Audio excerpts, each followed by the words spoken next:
Hi everyone, thank you so much for coming. Today is the third class in Python programming. So, was everything good? You were able to do the assignment successfully? And,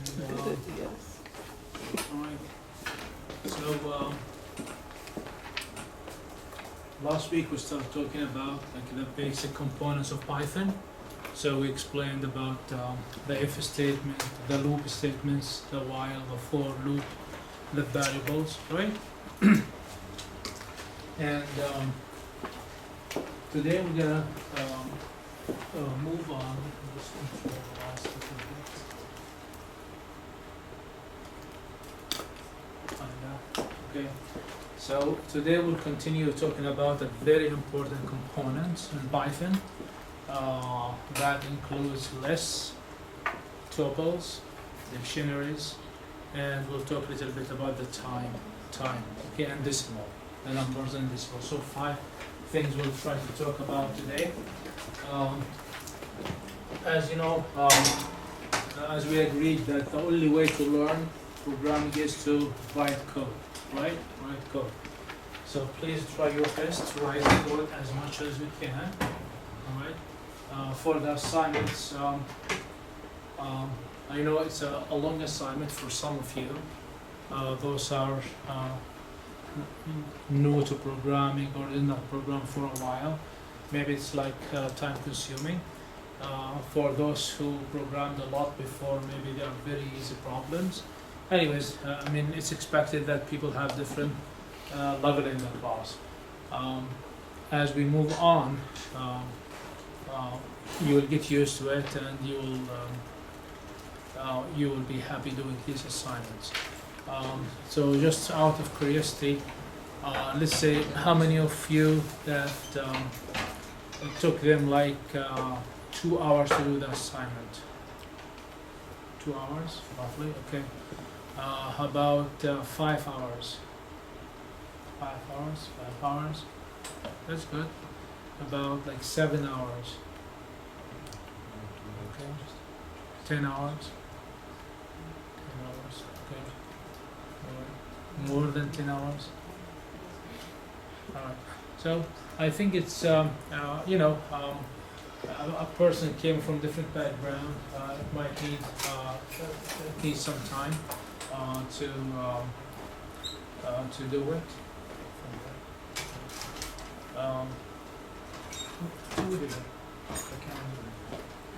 Okay.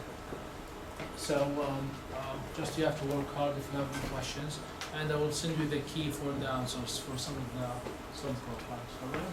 So if you did not manage to finish, you have until next week. You have until next week to finish everything that includes assignment number 3. All right. So today we'll talk about 3 components, very important components. The first one is the list.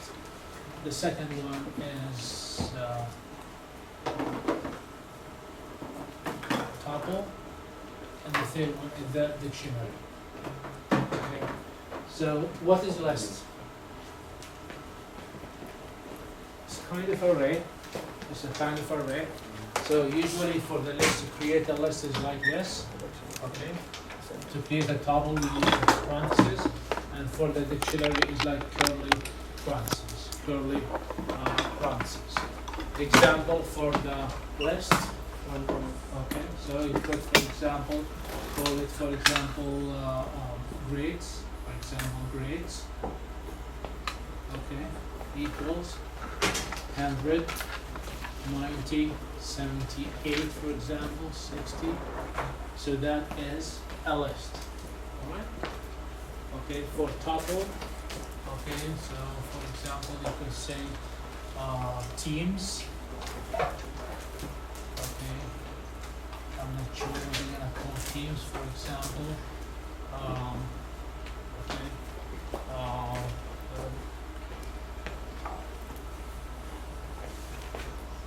for example, our states, states, 2 states.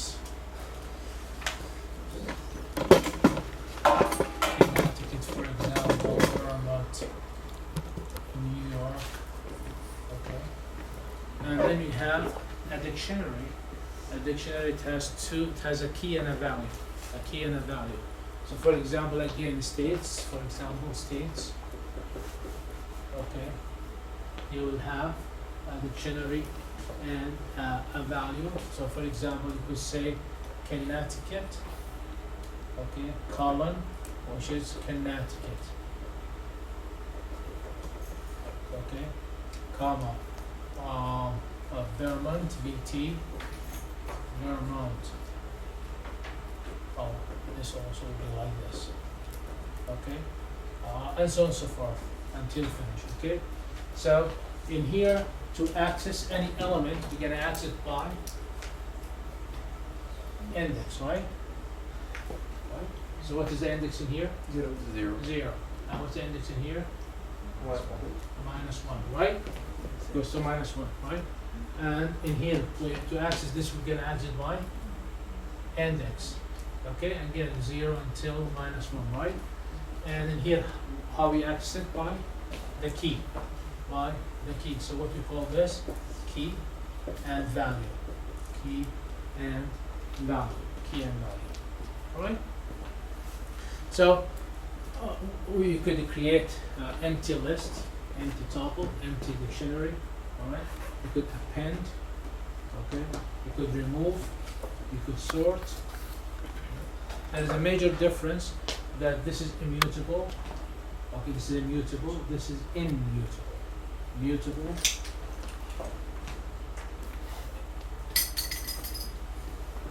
This is M.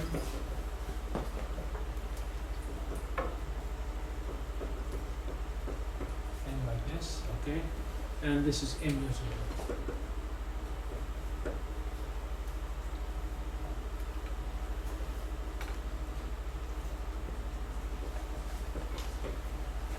We'll talk about that right in a second, right?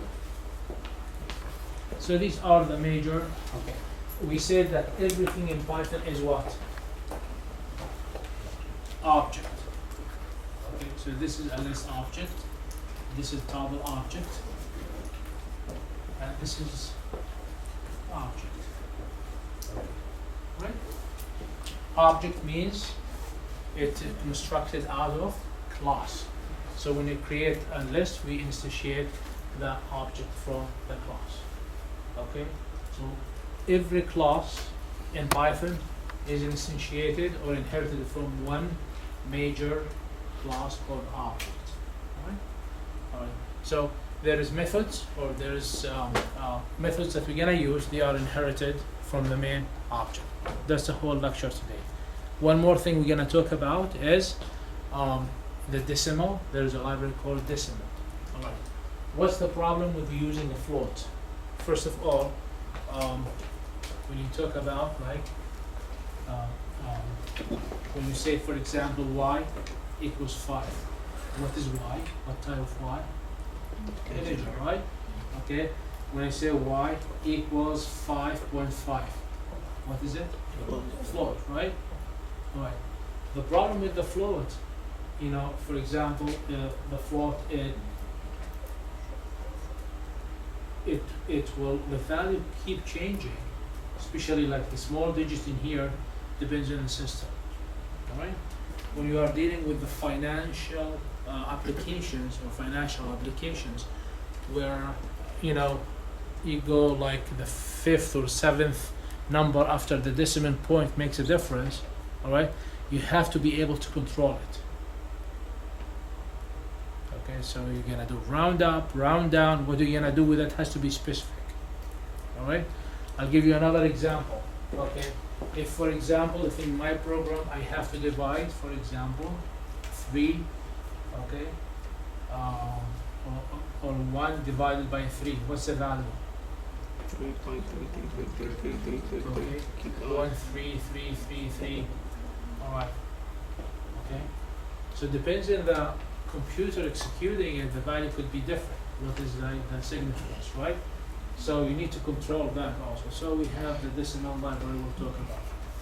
One more library is the date and time, right? In all your applications, you create an object of date and time and date time three different objects, right? So sometimes you need to read the date. You have to update the date. You need to calculate the difference, the delta of the date. You have a date and you need to calculate the difference. So all of these are available with you with one library. All right. So that's what we will be talking about in this. And there is a few applications, free programs written in the book for you and in the PowerPoint. Just you have to read them, understand them, and execute them. My advice for you is to try to figure out what's the problem, and then you write the problem by yourself. All right. So I think today it will be a very easy thing. It's just a refreshment for basic knowledge and it's very easy in Python. It's much more easier than you think in Python compared to the C# and the other things. Okay. So let's start with lists and tuples.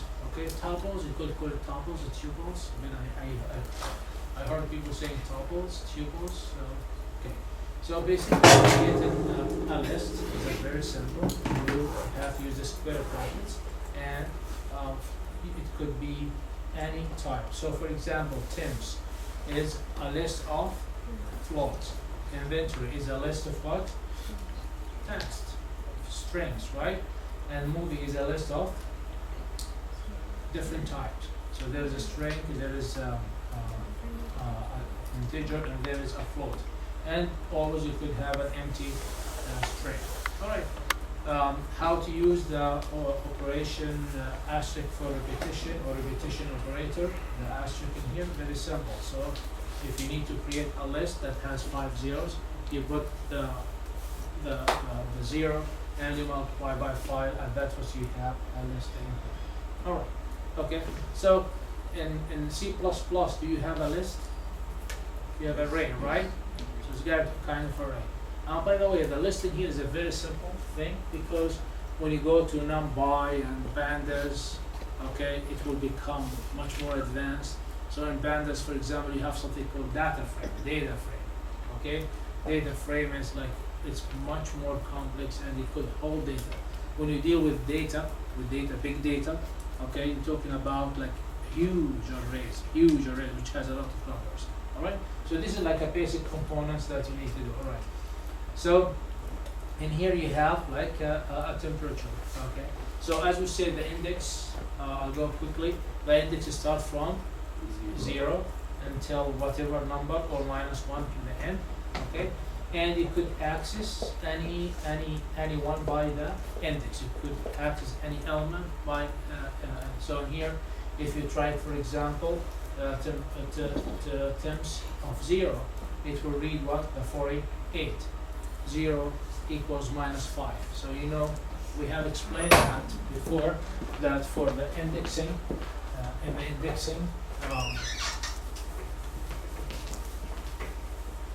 okay. When you use the index, for example, if you have a list, for example, L equals 0, 1, 2, 3, 4, 5. I'm sorry, 5. Okay, and this applies for all Python, almost all the containers, let's call them. So this is the index, again, the same thing, 0 to 5. Or you could start -5 in here, -4. Okay, -3, -2, -1. The last one will be -1. So you could go this way or this way. Okay, and you'll see it up. Oh, we forgot about one more thing. We're going to talk about strings, the string library. We're going to talk about. So that's one more thing that we have to talk about. All right. All right. Any questions so far? So, how to get an item from a list? So you have this list in here. How to get an item? Okay. It's by indexing, by using the index. Be careful when you write the code. If you try to index more than what you have, it will give you an error. Index error, index out of range. So that's a very important. So before you try in your code to index or use the index to get a value in the index, what you have to do first? Find the length. Find the length and make sure you don't go over the length. right? How to set an item. For example, I would like to set the item number 4, index 3, that means item number 4, right? We start 0, 1, 2, 3, that means it's a 4 item, to a different value, 98. Okay, can I do that? Can I do that? I can, because lists are mutable. If I try to do the same operation with tuple, will it work? No. No, it's not immutable, right? Alright, so list is an object, okay, that comes with many methods. It comes with many methods, okay, so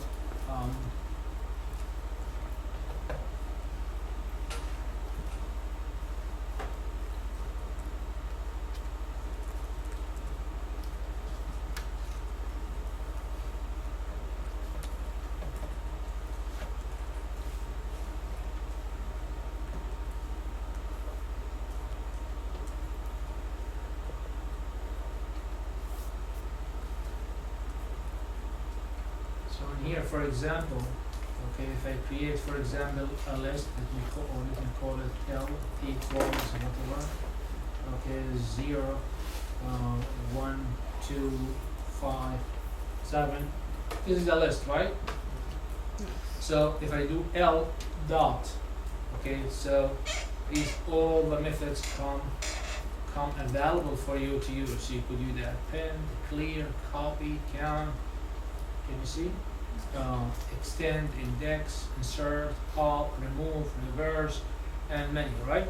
So there is a lot of methods coming. So let's take a look at a few. Append, to add to the end, right? Add to the end. Insert at certain index. So if you need to insert an item at certain index, okay. So remove item, all right, and remove is the first out if the list has like multiple items, similar item. All right, let's say you have like furniture and you have chair. So to remove the first one, you have to be careful. Index, if I would like to know the index of the first occurrence of an item, I use the index method. Pop without index will remove the last element. You know, push and pop, okay? It will remove the last. Also, I could determine the index, which one I would like to pop, okay, it will be removed. So the append, insert, and remove methods, examples in here, you have stats. So in here you have 1, 2, 3, 4 elements, and you have inventory, you have stats.append. I'm adding one item to symbol, right? I would like, for example, to insert at index number 3. So it will be number 4 in the list. Okay, all I have to insert the index, and then I put the element I would like to insert, and we'll go to the same. So you notice in here, this is 0, this is 1, this is 2, and this is number 3. Okay, remove, the same thing. If I need to remove an element, like a shoe, for example, from this stuff, it will be removed. How many elements will be removed? How many elements? 1. So if I have multiple items, shoe, it will remove that first 1. All right. Pop, the same thing. If I don't specify an index, it will remove what? The last one, which is the red. All right. And by the way, it will remove it and will save it in the list. Save the new list with the removed item. All right. If I specify an index, it will pop that index. All right. I also could, this is the index on pop. So for example, in here, index, I would like to have the index of hat. What is the index of hat? 1, right? It's number 1. Let's give you 1. Okay, inventory pop I. Okay, I will be compensated with what? With 1. That means I'm removing which element? Number 1, which is the hat. Alright? So built-in function for getting the length, and this is very important in list and tuples and all of that. It's before you try to do any operation, try to know where you stand. How many elements are there? Mostly you're gonna loop through the list. So you need to have you have to have a counter. So you need to know the length. So it's a function. Again, what's the difference between a function and a method? One is part of an object or a class. Class? The method is part of the class. Okay. All right. And length is like a general function. So for example, length in here, you could pass to it total, you could pass to it a list. It's like a general function. So how to use in the keyword to check whether an item is in the list or not. All right. So if item n, the inventor. Very simple. Python is a very simple thing. It's like a regular language. I would like to see an item is inside what? Inside an item. What I do? If this item inside the inventory. That's it. The item inside the inventory, and that's what it. Then I could remove it, do whatever. Very simple. All right. How to print a list to the console? Print. Very simple. So if I go in here, for example, okay, say print. Okay, print L. Okay, that's it. Let me run it.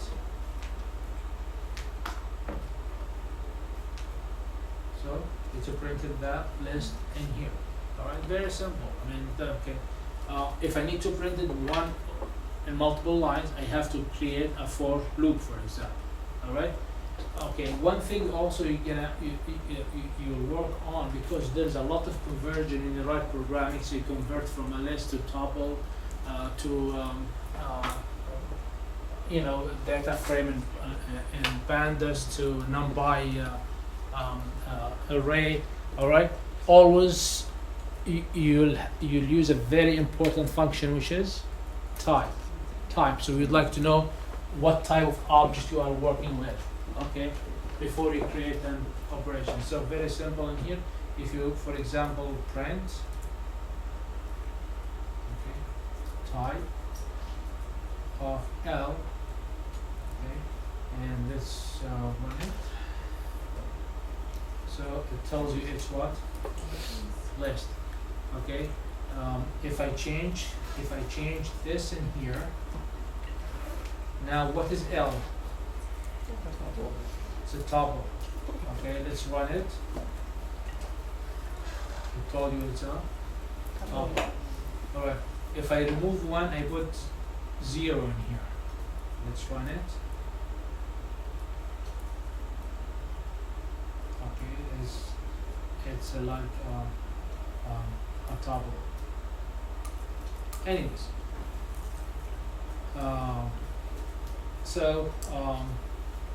that's how we printed it, right? That's how we do the printing. Okay, you could also loop through it. So you could loop. You have two loops in Python: the for and the while. So for item, it's a variable you choose in the list, the name of the list, and whatever statements you do. Okay, so if I have an inventory, I have the inventory list in here, which has how many items? 3: staff, hat, and shoes. Okay, for item and inventory. What is item? A variable I choose. Inventory is what? It's a list, right? Okay. Print item, so it will print it one after one. Every time it loops, it will. So the nice thing about this now, you don't have inside the in for loop, you don't have to get the length, and it's not like you C++ for I equals 0 plus, then okay, you have always to control it. It's already controlled for you. As long as you're looping through a list, you're okay. All right, very simple. It cannot be any simpler than that. Okay? You agree? Okay, so you are looping through that, right? So for loop, for example, I have 3 scores. I have a list called scores, 70, 80, 90, 100, and the total is 0. So for score in scores, again, score is a variable that I could say for X in stores, for Y in stores. For score, it's a variable you choose. And in Python, you don't have to declare the variable. You just go ahead and use it, right? It's very simple. All right. For score in scores, total, and you add the score to the total. You loop, and it will give you 340. I could do it in other way, okay, with a while loop. Okay, this is the scores, this is the total, but in here I have to have index. In for I don't have to have index, here I have to have index. So for while I list the length of the scores, so I use the function len. What does len does? Determine the length of that list and then a loop. So which one is easier to use, the for or while in here? For. All right. Okay, so you so always in this situation use the for and then you finish. Okay. There is 4 immutable types. String is immutable, integer is immutable, float is immutable, tool is immutable, and 1 immutable type is list. Yes, this just explain it further what is immutable. How to work with immutable arguments. So for example, in here, this is a function called double the number. I'm creating a function. What does it do? Doubling the number. You give it 2, will give you 4. Give it 10, will give you 20, right? So we learned how to define functions last time, right? Very simple also. It's not like Java or C++, so you have to have a return, you have to have a type, return, void, or integer. It's very simple, okay? So you start with a def, sentence, def, double the number, and you're gonna pass 1 input, 1 parameter, okay? And value equals value times 2, and return value. My question to you, the value in here, okay, which one we pass and the one we use in here, are they the same variable or 2 different variables? Two different variables, right? 2 different variables. So if I do print statement outside the function to print the value, and then I do another print statement for the variable inside the function, will be totally different numbers. All right? Why? Because in the memory they are different variables. They are different variables. Okay, so they are mutable or immutable? Immutable. What is immutable? You cannot change it. You cannot change it. You cannot change it, right? All right. Are we good? All right. Where in the memory does it store these variables? What? Where in the memory does it store these variables? In the RAM, in the temporary memory, in the heap. On the heap. Yeah. All right. So in here we'll create a new integer object. Okay. And a new integer object must be returned in here. All right. So if we call it from the main function, just to double check what we just said. If I have value 1 equals to 25, all right, and value 2, what is the value do? We're gonna call a function. So value 1 will be passed in here. What is the value 1? 25. It will go inside the function, okay? In the function it will be value 2, 1, which is 25 times 2. Then the value of value 2 is 50. Print value 1, 25, print value 2, 50, that returns. So, okay. So what we're trying to say in here, what was the value passed in here? Is value 1, right? Which equals to 25. Then we changed it. We changed this value to value times 2. But it was changed inside the function. Create another variable. And once you leave the variable, what will happen to the new variable created? It will be deleted. So the lifetime for the variable created inside the function, okay, it's when you enter, once you leave, it will be deleted, removed from the memory. Clear? It will be much more complex when you do C and C++. Okay, so you know the access by reference. Remember that? Anyone done C++ before? Okay, so you could access a variable by reference or by value. You know what's the difference between reference and value? Reference and value. I asked him. I asked him. By reference? Reference like address? By the address. Access by the address. and you could access both. So, you know, you could have, and that's the power of C and C++, you could have control over the memory. Alright? But where is the problem? The problem, if you mess, you could destroy everything, right?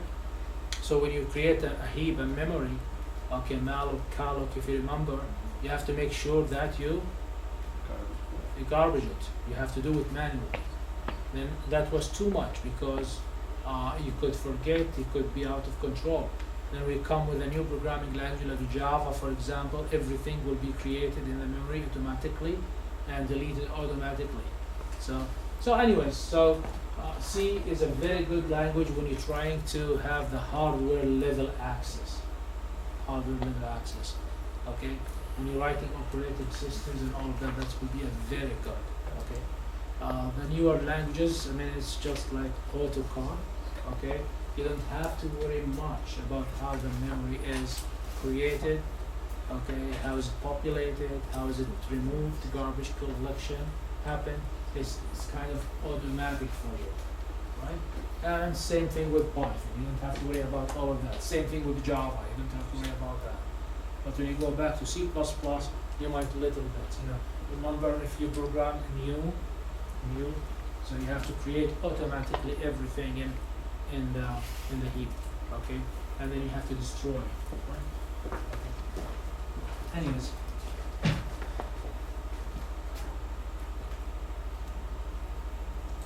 All right, how to work with immutable arguments. For example, in here, add to a list. Okay, a list, is it immutable or not immutable? Immutable.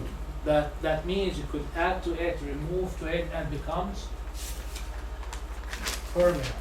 So whether you access the list from within the function or from outside the function, whatever changes happen to it will happen. It's kind of accessing what? The memory bag.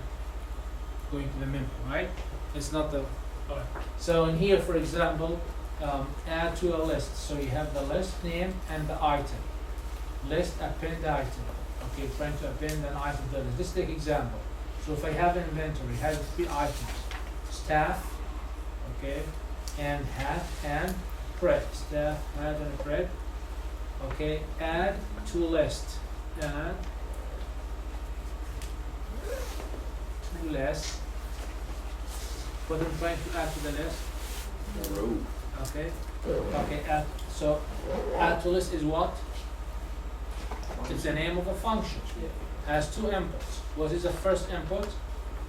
List name. The inventory, which is the list name, and item. I need to add, right? So so I added an item. When I printed it, probe was added. Okay. So we don't have to return the list. We don't have to. Yes. So when you create the method, does it automatically assume that the variable list that you're inserting in it is already a list? No, I mean there is a logic here, right? That's what we wrote the logic in here. Okay. Oh, I don't have. Okay, here. Look at the function in here. What does it do? Yeah. Okay. List append the item. Yeah. Okay. But does it like in Python? Does it already know that list is a list? Yes. Oh, Yeah. okay. Oh, yeah. Because you created it. Okay. No, but like, what if you pass like a number? And Yeah. Like, what if you pass a number instead of a list? Like, wouldn't it give you an error? It'll give you error, of course. Oh, You're supposed to pass a list. So that's what you did in here. When I called inventory, what's the inventory? Inventory is a list. Okay. It's a list. I already created that. Okay. Okay. Well, Let's say I don't have this line in here. I don't have it at all. This line. It will give me an error because it does not know what's inventory. Okay. Right? will the error happen at the line when it tries to do the append? Is that where the error will occur? Sure. Yeah. Because it does not know inventory. Okay. Let's say that you did inventory and you said equals 5. So what's inventory now? Integer. When you try to run this, what does it expect in here? It's expecting A list. So what will give you? an error. When I try it? Yeah. Okay, good. Right. And usually, like, myself, although I taught this class like multiple times, when I prepare for this class, you know what I do? I have 2 screens. And one screen where I have pie chart. So when I have questions like that, okay, I try it. in programming, you don't have to memorize anything, all right? And if you program multiple languages, what will happen to you? Get confused? No. You get confused like hell, all right? You'll be confused with even much tiny things, smaller things, all right? And think about like a person taking Java and Python and maybe like algorithms where you use C++ in one semester. What will happen to this person? Okay, you are one of them? No, No, not yet. Okay. What will happen to? I mean, so don't really depend too much in the memory, and even don't depend too much in thinking too much. Just try it. All right. Two things when you program, it becomes fun. You have to have a Google to Google everything. You have to have the program, and you have to try everything. That's the thing. That's what it is. Thank you for that question. All right. Myself, although I told you I was preparing this morning, going quickly over the slides. All right. Although I taught it last semester and semester before, and things I forgot. I mean, why is this like this? Try it. Oh, okay, easy. All right. Did I have to go to Google? I did. So everybody, okay, everybody does. So that's what you do. I mean, don't try to be too much logical, more than you understand how it works. All right? Okay. All right. So it was added and saved in that number. So you understand now the word of immutable. What does it mean, right? Right. Right. So mutable, that will, whenever you touch it, it will change in the memory. Okay. If it's immutable, whenever you touch it inside the function, it will not reflect the original value. Alright? That's what it is. Alright, so as I told you, there's a few programs, nice practice programs in this textbook. Alright? So this one, for example, in here, what does it do? The user interface for movie list program. So, command, did you try the previous programs in the book? Right? Right? Okay. So, now in here what they're trying to do to save the movies where? In a list. In a few minutes, when we talk about dictionary, where are they gonna save the movies? In a dictionary, right? All right, much okay.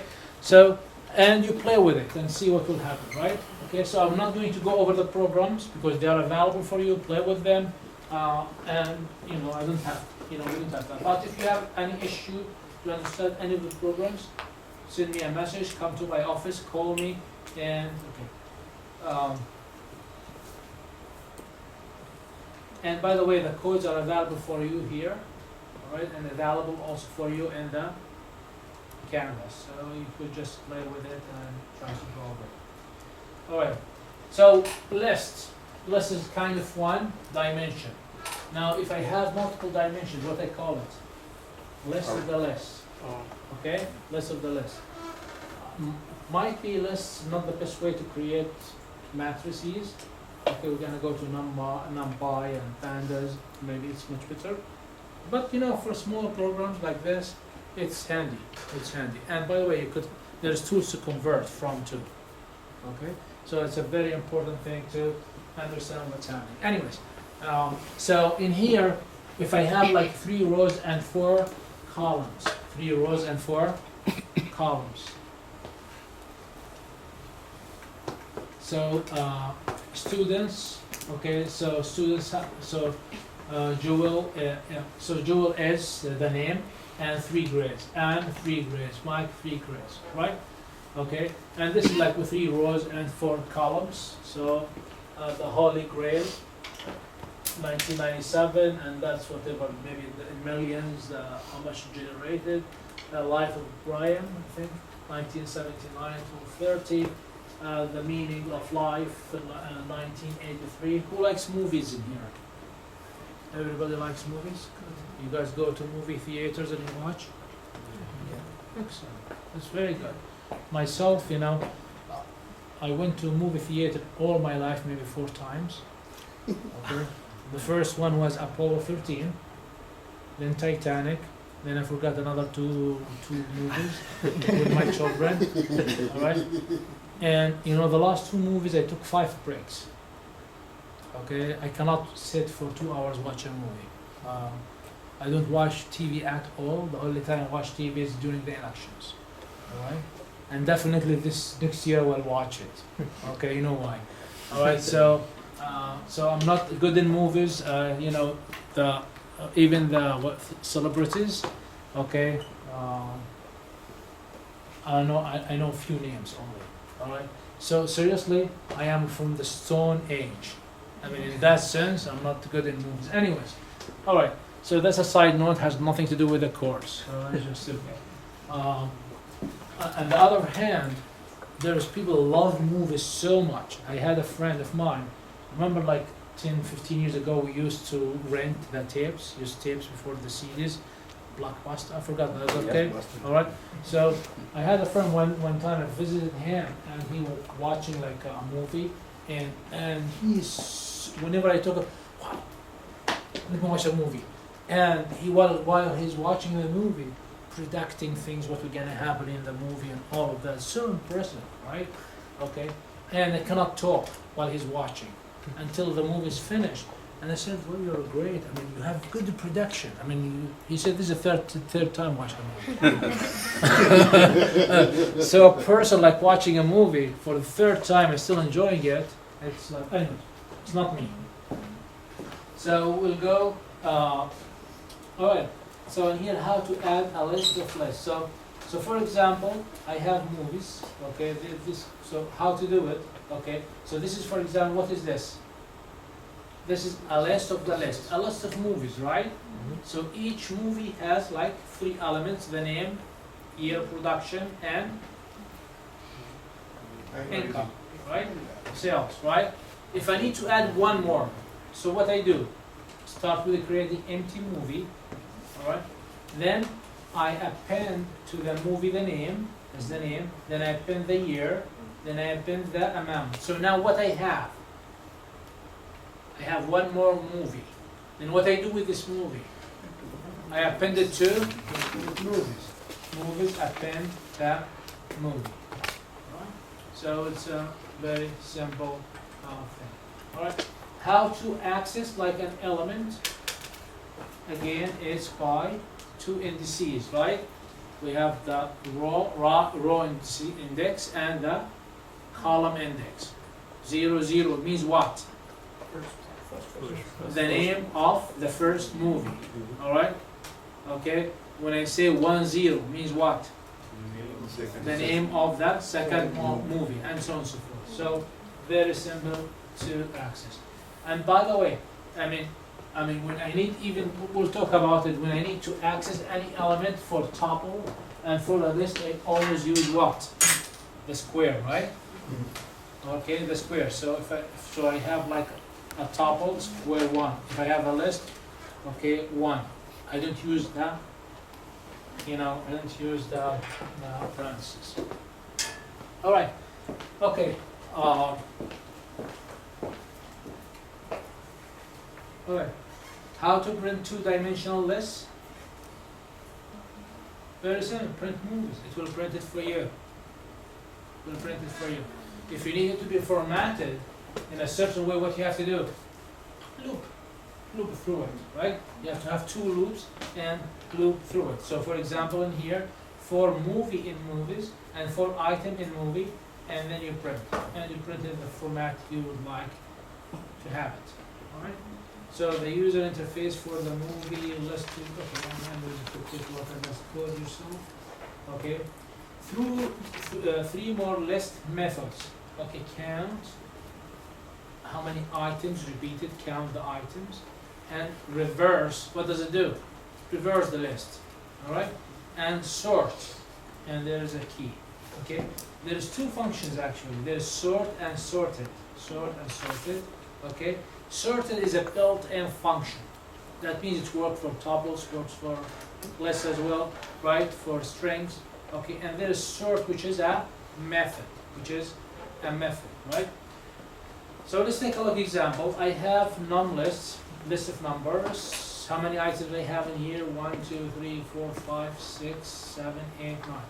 So I need to have the count of item 14. How many 14 is repeated? Twice. So we'll give you what? 2. If I would like to know the count of a certain item. There is a method given for you, count. Okay? If this method is not given for you, can you do it? Yeah, you have to write 5 lines of code, loop through it, and do it, right? But try, as I told you last time, before you try to go ahead and write the code that you need for the function you want to do, just make sure it's not already there. Take a look, right? Quickly take a look what is available for you to use, right? There is a lot of methods are available for you to use. So don't go right away and try to write a code. I know you could write it in 5 lines and all of that, but if it's available for you, don't do it, right? Reverse, what does reverse do? So the 5 becomes the last and the 25 becomes the first. When I reverse again, it was, it will be reversed, right? We'll put it in order. What? It puts it in order. This thing.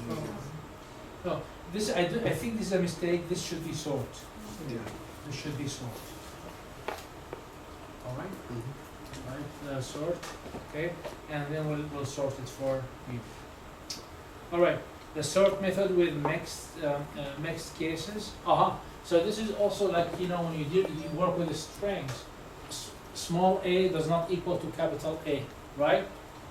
Right? So why? Because when they sort them with the ASCII code, right?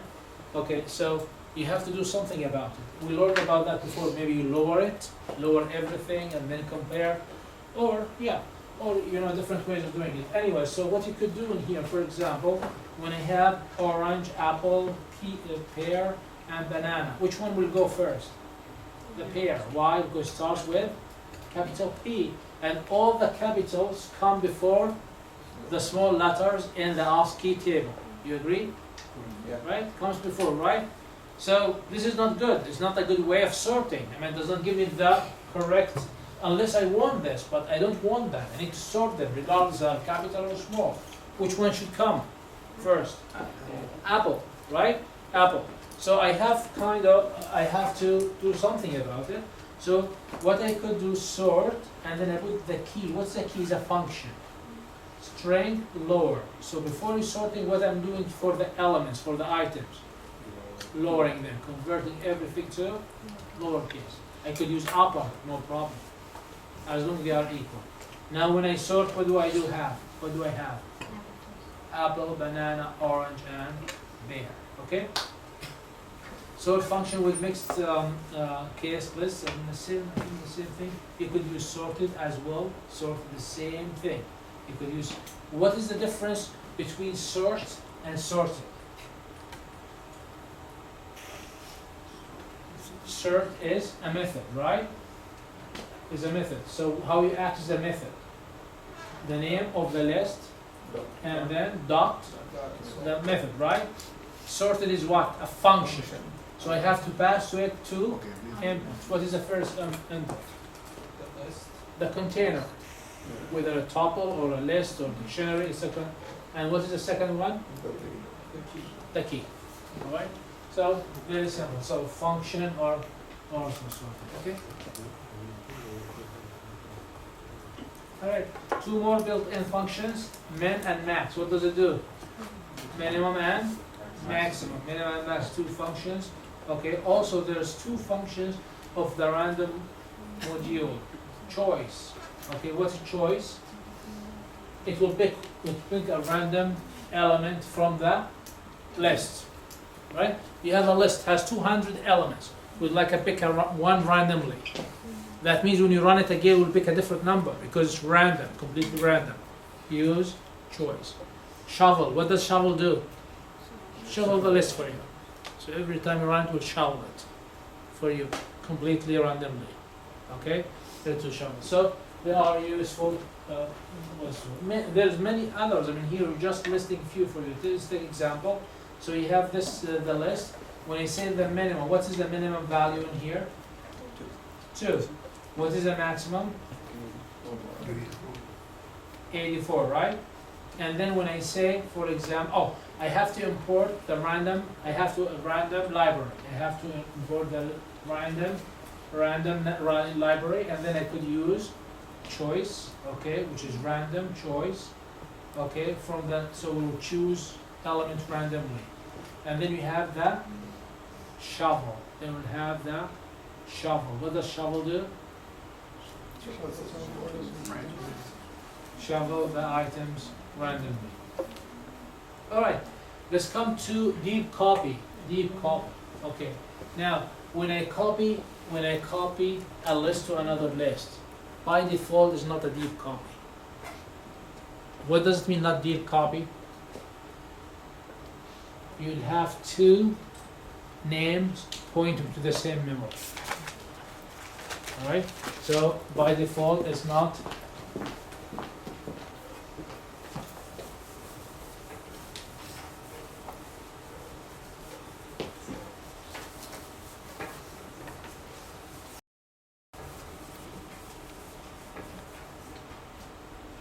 by default it's not what?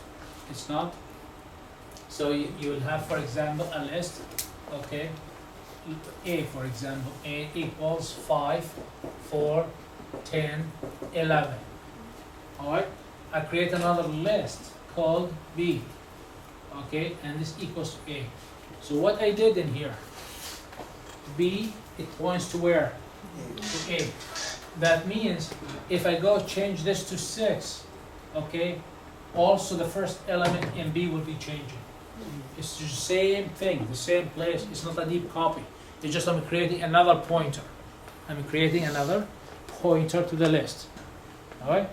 And you know, if you don't realize this, if you don't realize that is happening, you know, you might in your code, like you get tired for one day and you cannot figure it out. Right? So if you need to have two separate lists, what you have to do? Deep copy. Deep copy. So for how you can do deep copy, okay? Very simple. So in here you understand what I was talking about. So if I have list 1 and list, so I have to import, okay, I have to import a copy, import a library called copy, and then what I do? Copy dot deep copy list 1. So now I have two locations in the memory for two different lists. If I change the first one, it will not reflect on the second one, and vice versa, and vice versa.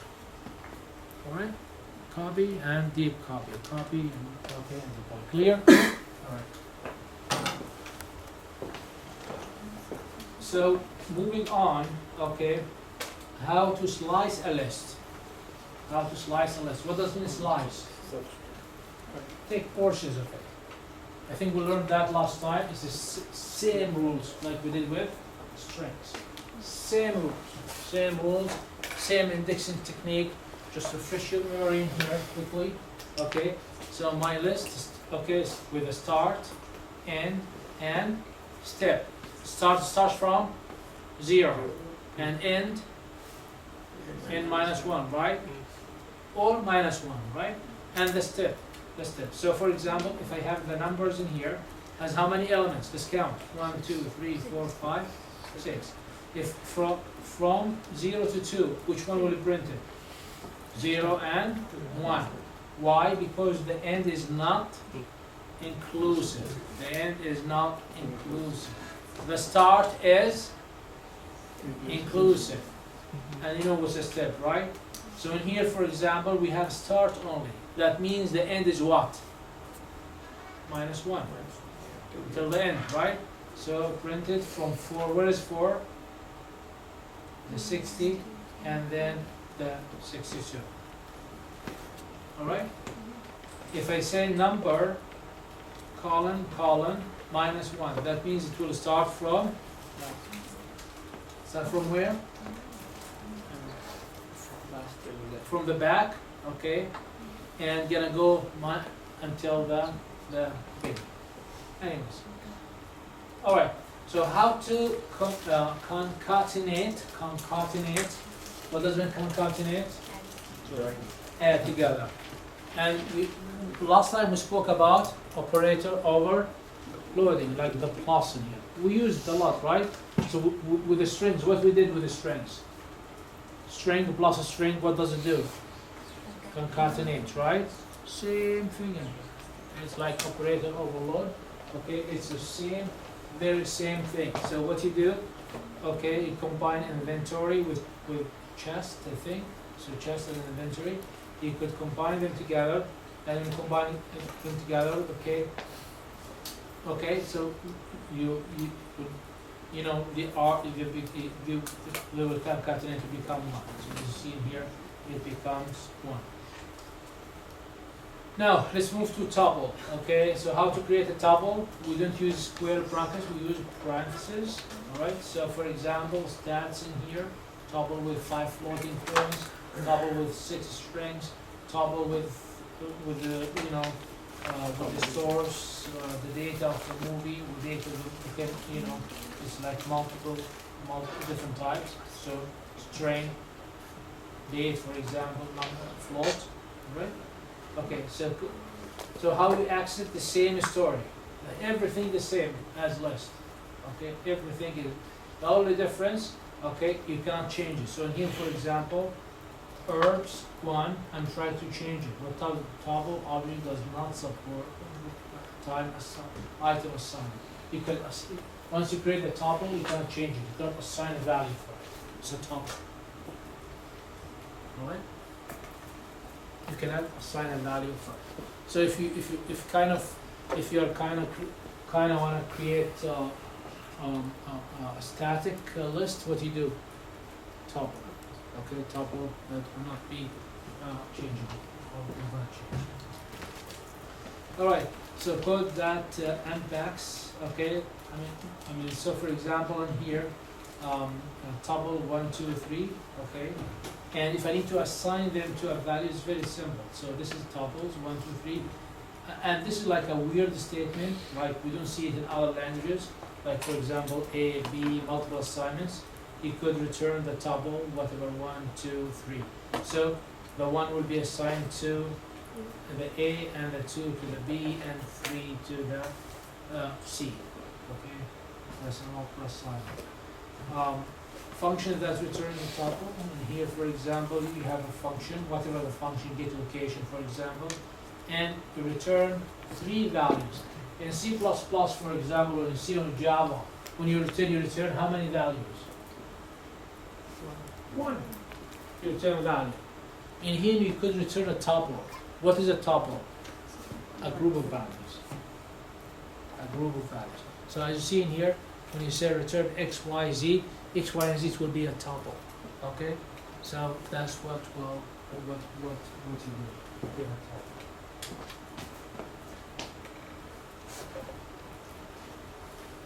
All right. So how to work with numbers? Okay, I just briefly explain. So we have the integer, we have the float, right? Integer float, right? All right.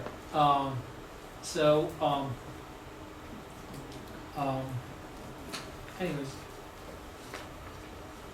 so let's say an example of a float point errors. Float point error. So you have in here, okay, balance 100. You add to it 100. 0.10, and then you have to it 100.10. Then you bring the balance. The balance. So how much is supposed to be? 300.30. But what results give you in here? Because the way it's represented like division. Okay, so this even it's like a small difference, but you know when you let's say that you deal with billions of dollars, and this will be like a big number, or like even the small difference. So definitely, you know, whenever you run the program, depends on the program of the computer, it will give you, okay, it will give you a problem. So you could use round. So you round the balance to decimal points, okay, and then, okay. So when you do round, okay, now is it rounding it up? I will take a look. All right. Some common functions of the math module. Power. What does power do? Power. Okay, number to the power. Square root. all right? Seal, okay, and floor, okay, the floor. So reduce the number, increase the number, and also there's constants. So all of this coming from the math library. So all you have to use what? Import math as m. Give it a name, right? You don't have to, but give it a name as m. And then if you need to use any of these methods, we start with what? M dot, okay, and use any of them, right? Okay, m dot and could be a function and could be a constant like pi. You know what's pi, right? What's the value of pi? 22/7, right? Or 3/14, right? So all you have to import it, and then you could use all of these functions. Okay, is there any problem? There is no problem. The floor and the ceiling. Okay, I'm not sure what I have to explain in here, right? So for example, what's the floor for 12.545? 12. Okay, you go to the lowest, closest digit below, and the ceiling, you go to the upper. Just watch when you have a negative number, it will be different, right? You know. So for example, if I'm using floor for 3.7, what's the floor? Minus 4. Minus 4, right? And so on and so forth. All right. Formatting the text. You know, nowadays, I mean, like when you output your data, okay, you're outputting your data. What do you output it to? Either to console, all right, or to GUI, or to a web, web interface, right? So for console, this will be very useful for you. Many people think, say, okay, nowadays, I mean, either it goes to GUI, I call it, or GUI, or to the web. Not true with the Python, because most of the Python we use it for what nowadays? For machine learning, for research, for things that runs in the background and all of that. So having a nice output is a very important thing. So you could, there's different formats, different way to format the output. Okay, you have to just learn one of them. So there's a command called format. So so you could have format the integer, the floating point, the percent, the scientific notation. Quickly, I don't have a lot of time left, but I have to run quickly here. Okay, so for example, floating point number, this number. All right. So if I need to print, okay, so what I put it inside curly braces. Okay, what I said, 0.2. 0.2 means what? 2 decimal point, hence the float. Dot format and the variable. Let me make it simple on the board for you. Explain to the board faster.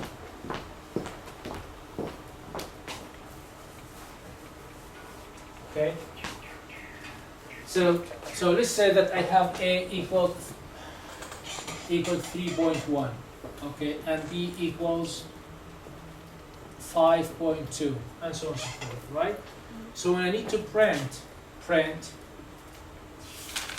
okay, I have to print something, right? So what I'm trying to print, okay, a text, right? A text, right? I'm trying to print a text, right? Okay, text, right? All right. How many variables I'm trying to print? 2, let's say. Okay. I'll put this is like this, and this is like this. Okay. And then I put another one like that, and another one like that. All right. If I need to print three variables, I put 1, 2, and the third one, right? And there's a comma in here.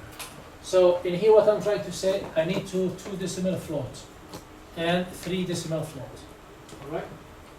All right. So which one I have to print first? The A, right? So I have to say in here dot format. This is the text, right? Okay, this is the text. Dot format. It's a function, right? It has something here. Okay. Dot format. What goes in here? The A. What goes in here? The B. That's it. All right. So basically the text, okay, I'm printing a text, so I have to have colon and double quote, right? Text, double quote. Now I need to create the formatting in here. What I'm trying, okay, how many variables I'm trying to print? 1, 2, right? Okay, where they are coming, I need to format the A and B. So A we're gonna go in here, and B gonna go in here. Okay, right? Did I do it right? Yes. Okay. All right. So in here, for example, you print the percentage. So the format is a percentage. And here exponent. So it gives you exponent and all of that. And by the way, you could write things inside it. For example, you could say print. Okay. Okay, this is value of A. And then I put the parentheses in here and in here. 2F. Okay. Close it in here like that. Okay. Then dot format. Okay. Format what? What I need to print? A. That's it. Oh, okay.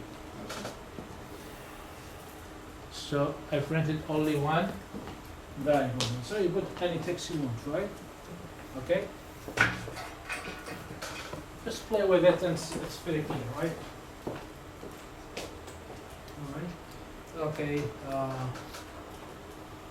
You could also have like spaces, right? Right justification, right justified, left justified, all of that. Commonly, okay. Also, you could determine like the locale. What is a locale? Like for example, it's US or UK or Dutch. So that will tell you what format for the currency, for example, and so forth. So very simple. You import the locale as LC set locale, and if your program has to work in US. Usually what you have to do it, you have to do it manually. Detect where you are and then set up the locale for it. Okay? All right. Why is it important in many programs to set the locale? Money is important. What is more important than money? Time. Time zone. Right? Time zone. Because if you understand, so the time zone in your program, when you have a program and you need to display the time and the date, and somebody is running the program in China, should display the time zone different, or for example you do a purchase or whatever, right? So this is an issue, very important issue that you have. So the format function you already learned about.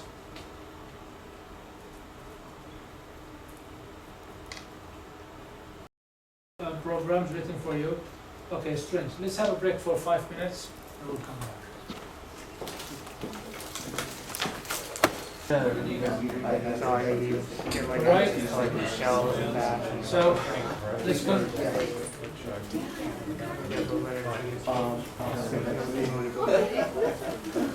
In Windows, Let's see. Alright, so I'll go quickly over the strings. So strings is same thing, just the only thing we're dealing with is string, right? Alright, so if you have the character, you would like to have the order. What does the order mean? ASCII code, the ASCII code, right? And in decimal, and the length of the string. Right? So if I say, for example, print the order of 5, what's the order of 5? 53 in decimal. The order of capital A is 60, and so on and so forth, right? Now, message is a string. It is a string. Hello out there. It's a string. So again, if I need to access the element, the indexing is start from 0 to where? To -1 or to the end, right? So how do I access it? Exactly like what I did with a list.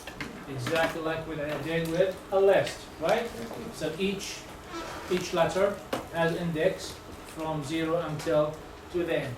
You have always to be careful not to go, not to what? To be out of index. To be out of index. And also the string is what? Mutable. That means you cannot what? change, assign. You cannot assign. That's the only thing. Alright? So how to slice a string, I'm not going to repeat, is exactly the same like list and tuple, right? How can you use that repetition operator? Okay, so for example, you have a string equals multiply 20. What do you have? 20 of the equal sign. Simple, right? How to use a triple quotes. What does triple quote give you? Multiple line string. It's very useful when you write SQL statements, right? We'll work about database later, but you need to access a SQL. You know the select statement Yeah. and all of these statements usually like multiple lines. So you need to have it. So basically you have triple and triple. That will allow you to have a string multiple lines. String multiple lines. Very simple. Okay? Very simple. Python makes everything easier for you. Alright. I would like to know how to use the N keyword to search for a string. String is a very long. String is built of letters and digits, right? I would like to look for a term for something. So I use N. So for example, we have the span. Congratulations, you've won $1 million, right? It's a span. All right. We wish we get this message. We do. But it's not true, spam, right? So, million in spam. Is there million in spam? True, right? Okay, million in spam. Is there a million in spam with a capital? No, then false. So, always when we deal with the strings, it's very important that we watch for the case, right? The case, right? And so on and so forth. So, easy. Alright, code that uses the if statement. So search term, you ask the user enter what you're gonna search for, right? So if search term in spam, print term found, or whatever you want to print, right? Anyways, the syntax for looping. Okay, so you have, for example, we have message hi, and for car and whatever value, for x in message, for in message print. So you loop. You could loop with a while, with the for like you learned before. All right, methods. There's many methods are given for you. Okay, more than the lists because it's a string. So for example, is alpha is alpha is everything alphabetic? That does not include digits. Is lowercase. Is upper. Is digit. Start with a string. Start with a string. End with a string. Lower. What does lower do? Convert it to a lower. Okay. Upper. Okay. A title. What is a title? How you write titles? Some words are uppercase. First word is capital, right? So convert your message to a title format. Simple, right? Is left strip, right strip, I think, strip, right justify, left justify, center. So there's so many methods comes with it that you could use, right, for this string, right? Let's take a few examples quickly.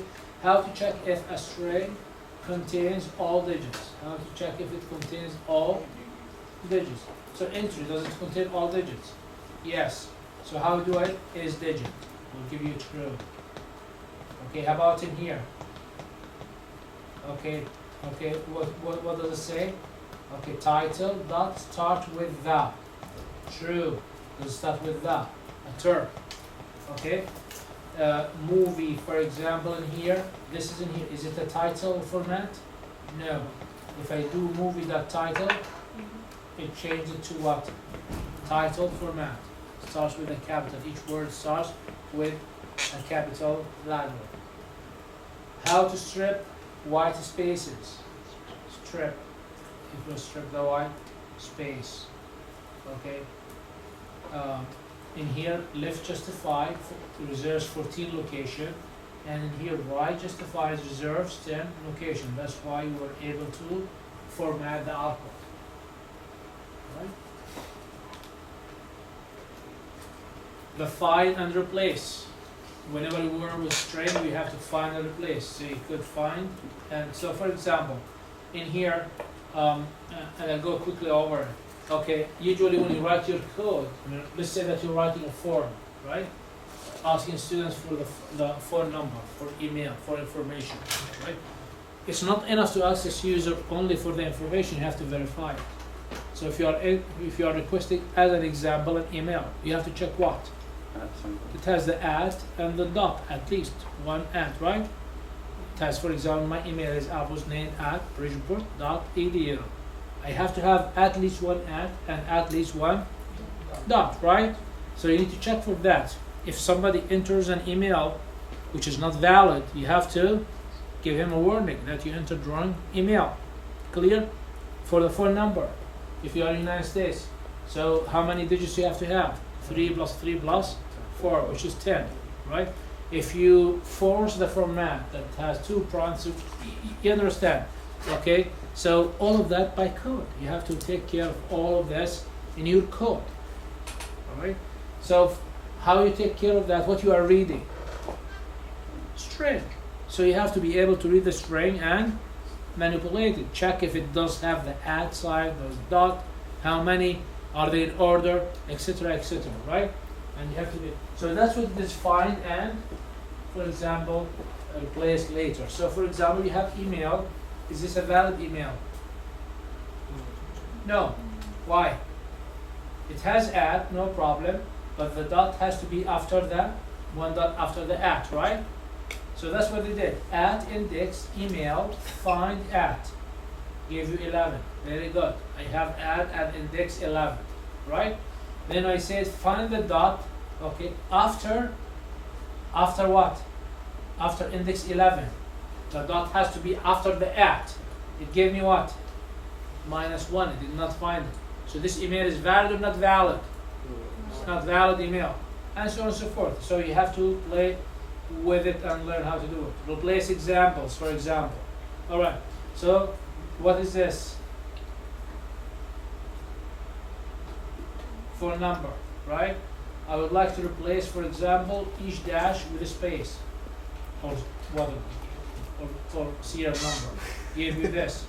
Alright. I need, for example, to replace the phone number entered this way to be like this way. I'm not going to go over it. You go over it yourself. Okay? But the idea now, what you have to do? You have to play with the replace. Find and replace. And then you could format it for you. That's very common. When somebody enters a phone number, usually you enter, for example, 203-576-4113. This is my office number, right? I don't put dashes, I don't put the parentheses and all of that. So the user enters it for you as long as he gives or she gives you 10 numbers. He is good, she is wonderful, right? In your code, what you do when you save it? You convert it to the format you want. So you have to use all the tools provided for you. That's your programming talent, okay? And by the way, for the project you're gonna do, for all the homework, I mean, eventually you have to take care of all of this. Okay, you have to have a stress testing for your code. What does it mean stress testing? You have to expect, okay, if the user enters wrong data, wrong entry, what you do, what program has to do with it. Alright? Next class we're gonna talk about what? Exceptions. So you're gonna, in everything you have enter exceptions, okay? What if the user entered wrong information? You have to give exception, alright? You have to include also in your code what? The comments. What I told you last time. When I need the code, when I read your code, I need, when you give it to me, okay, I need to be able to read a story. A fun story, not a horror story. Okay? A story that, I'll be able to know, to go what you're trying to do. You have to have what is the code, who is the author. Okay, then after that, when you create like variable names, make them meaningful. Okay? And if they are not very meaningful, just write a comment what it is. Right? When you create a function, don't create like def x or y. What's okay? So it becomes very difficult. So you have to write a story. I mean, programming is a story. I need you to tell you this is like a habit that you have to develop. If you don't start this way, you'll never end this way. And when you go for a job interviews, they look at these small, minor details. They ask you to write a code. You know that now for every programming job that you're gonna go through multiple interviews, not one interview, phone interview, okay? So they see how nice is your voice, okay? Then office interview, see how good you are, right? Okay, that's easy. All of you will pass. All of you good looking. All of you nice, voice. Then number 3, 4, 5. I mean, each one is tougher than the other. All right. Write a code. You have to know algorithms. You have to logic. They could give you a problem to solve. You could write 200 lines to solve it. You solved it, but it only requires 20 lines. Okay. So the guy, if you see the interviewer look at you like this from side down, you know you did something wrong. All right. So the logic. You have to have precise, concise code. It has to be like a story. The person knows what you are doing. I mean, the person interviewing many people, if he cannot read, yes, you have to execute it. But what is the chance? What's the likelihood? What's the likelihood that for every program gives you that you will be able within 1 hour successfully have a good code? What is the chance? All right, maybe 50-50, let's say, right? Okay, wouldn't you like if you were not able to score it, to ace it, at least the guy read the code, know where is the problem and all of that. So when he read the code, how neat. So this comes by practice. It's by practice. It's exactly like your parents train you. When you wake up in the morning, you fix your bed. When you start doing that when you are 5 years old, you'll continue doing it the rest of your life. If you are like me, okay, never done that, okay, you'll end up finishing your high school and your college, and then you get married and you'll have fights with your wife every day because you don't fix your bed. All right. So it's a habit. It's a habit that you have to learn, and I need to see that in all your homework and projects. Don't write the code and you run. I need to see a story. Okay, a story. I need to see this habit. Every line you have to have exceptions. We'll learn about exceptions there. Okay. Try to do that in every course you do. Try to write a great course. All of you, this is part of the course, by the way, I forgot to mention, you have to have GitHub account. Okay, all of you know what's GitHub, right? So upload your code, all right? When you come to the project, not only from here, from anywhere, so create I need all of you to have a GitHub account, and you have to create CPSE, I think, SG, whatever, okay, 442, okay, all right? Fall 2019, a folder in your GitHub that will post your homework and your project and your thing. When you go for a job interview, okay, you show them first. You put now in the job interviews in CV, you have to include what? The GitHub. You have to include it. Okay, if you include it and it's empty, all right. If you include it and you put some code, but the code are horrible, not readable. Okay, if you include it and you don't need your account, that people can use it. If you include it but nobody gets your account because it's horrible. The more you write, people do search, okay, hits, you'll get likes, right? You have to market yourself. You have to work very hard on yourself. Many people don't worry much about this minor little things, and they think it's okay. All right, it's not okay anymore. Okay, it's not okay anymore. If you need a job, okay, if you are looking for interviews soon, you start right now. Start from here, from your master's degree. Okay, don't do it only for Python. Do it for IoT, for DCC, for Java, for algorithms, for anything. Try to include, and make sure. Let me shout out here. Make sure, okay, the code you include is not stolen from somewhere. So, and if you take it from somewhere, you reference it. You don't want to also, do a big damage to yourself. Okay? Deal? Okay? I need to see that in all of you. Okay? And by the way, when you start doing that, when you start thinking like this, all right? When I give you a tough assignment, hard program to write, how you'll feel? Feel good. You challenge it. Okay, because what? You're gonna have the code and you're gonna post something in your GitHub. Project I gave to people last semester is to create Canvas. You know Canvas? Yes. Canvas? That was their project. Create your own Canvas. Okay?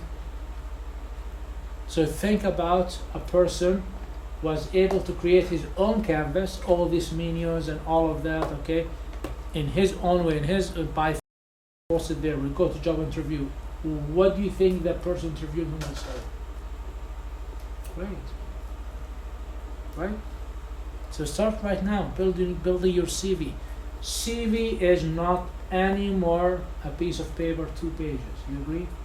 You seem to disagree with me. Agree. Okay, you agree. Okay. It's not 2 pages or 3 pages. My CV myself is about 20 pages right now. Okay?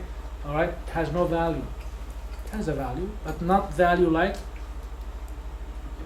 GitHub, where you show people what you can do and what you actually did.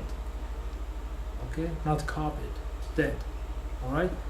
Okay, so please try right now, build your CV. That's the real CV that you need to do. Alright? I'm telling you all of that. I'm wasting my time here. Not really. Because I love you all. I would like you to be successful. Okay? I like to hear from you when you find a good jobs. Okay, you send me a message that we are happy, we're full of advices and help us. Okay. By the way, every GA in this course got a job. Every GA. None of you are GA now. Alright. So the GA of the previous section, he got a job in Python. The GA before got a job in Python. Okay. That's what I know. I mean, the people, because they contact me, I'm not sure about the other students. So why they got the job? Because I told you, what's the best way to learn something? Teach it. Alright, so please, work hard on yourself, invest. The investment you need to do right now is time. You have to work hard, right? You already invested money. Okay? But there's, like 3 credits, like $3,000 in UB, right? No? Right? So you already invested the money. Guys, you paid me already $3,000, each one of you here, alright? Not to me, to UB, right? Okay? You already paid the money, you are responsible for the money. We'll go after you if you don't pay it, right? Okay? What you have to do, you have to justify this money. As by the have knowledge, you have to be very strong and try to work very hard. Deal? Yeah? Alright, so we'll move on very quickly in here. Okay? Split. Okay, split. What does split method do? Okay, you code the split. Let's take an example right away. So we have a quotation. It says, these are the times that try means solves. The words, I want to split, okay, split the message which has spaces and convert it into what? A list. So what is the input for a split? A string. Okay, what's the output? A list. So we'll take each word and we'll make it item in a list. Easy. In other languages you have to write a code for that. It's here, it's given for you. Just you have to call it and you convert everything. So for example, in words of 0, what you'll have? The first word 0 and so on and so forth. Right? Okay, in words -1, what we'll have? Souls, last thing, right? Okay. And what is the delimiter here by default? What's the separator between the terms? Space. Can you change it? Of course, you could change it, right? So if you look in here, okay, you could change that delimiter. By default, it's space. You could put something else, it becomes your delimiter. Okay, so easy breezy. How to split a date on a delimiter. So for example, here date, which has 11/9/1972. So what's the delimiter in here? Slash. A slash. Okay? Can I use the default? What's the default? Space. Will it work? No. So basically what I do in here, okay? Split, and I'll tell the delimiter is what? Slash. Then everything goes nice and smooth for you, right? How to split a row of data, a row of data on a delimiter. So in here, for example, you have the address, okay, and you need to split with the vertical line. whatever, you take care of it. Okay, how to join? Split, join. If you need to join, what are you gonna use? The plus. That's how you join the strings. Do I have to give example? So you have first name, last name. The full name will be the first name, the last name plus the first name, right? There is a join method that you could join, and this is, by the way, used a lot. It's exactly like the dot format. Okay. Remember that with the string, we could have a string. Okay, directly string. For example, string whatever, Abu's name, for example. Okay, dot format. You don't have to put it in a variable. You could say x equals Abu's name, for example. Then you say x dot format. There's no problem. But right away you could. So easy. When they try to make everything so easy, you don't have to save it in a variable to be able to call it. Just call it as a string. Okay. So dot format, dot join, for example, right? So many functions you could do, or many methods you could do with the string, right? So in here, for example, okay, you have the address, okay, John Doe, and 1500 Annie Street, New York, whatever. So what is this? What is this? A list. Okay. How many elements it has? 1, 2, 3, 4, 5. Okay. Now these I need to join them together to be one string.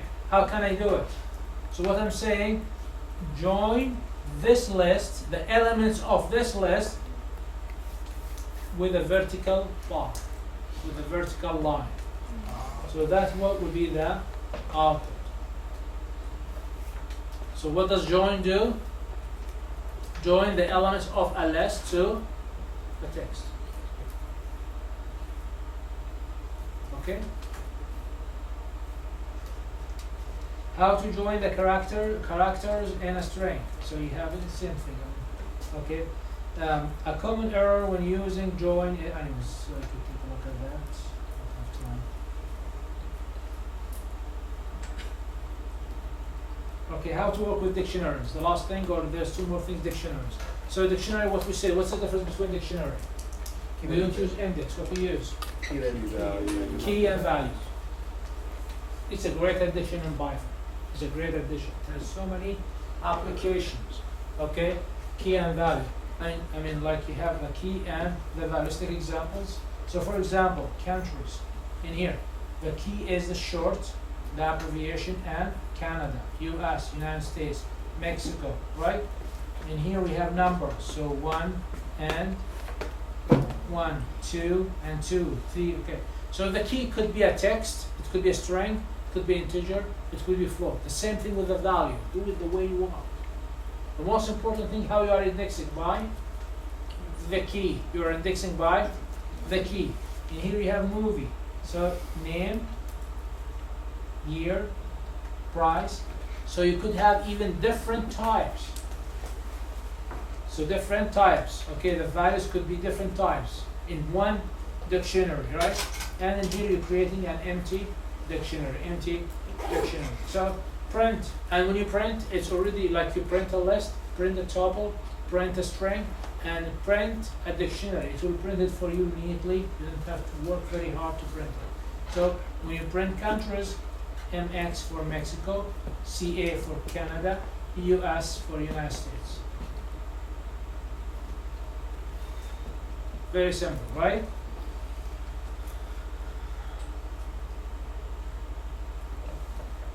So now, okay, how to access the data by the key. So countries dot index MX will give you what? Mexico. Countries index IE will give you what? Key does not exist. You have to be careful. Okay. Also for setting the value. Okay, so countries GB equals United Kingdom. Okay, code that adds a key value. You could add a key value. So you could set a key value, and you could add a key value. So you could access a key value. You could set a key value, and you could add a new key value. Very simple, right?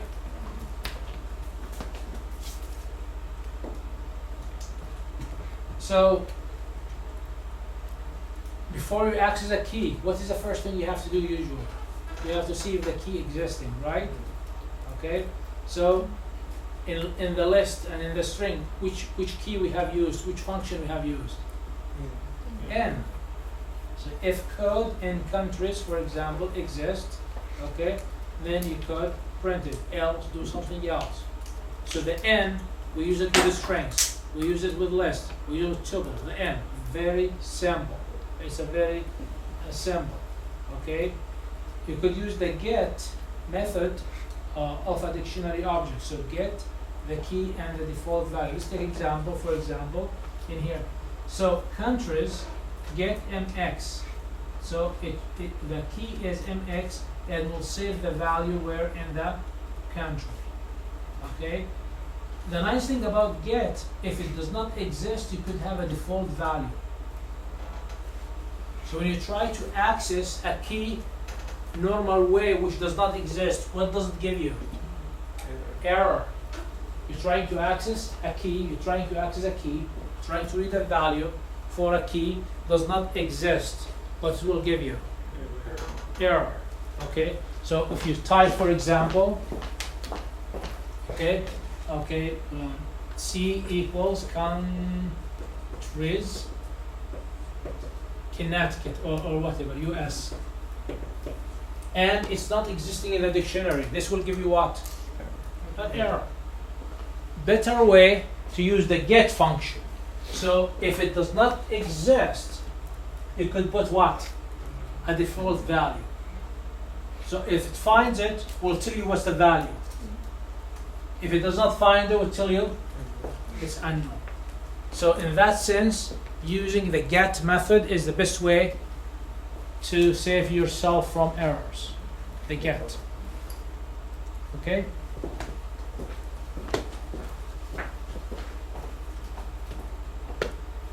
Okay,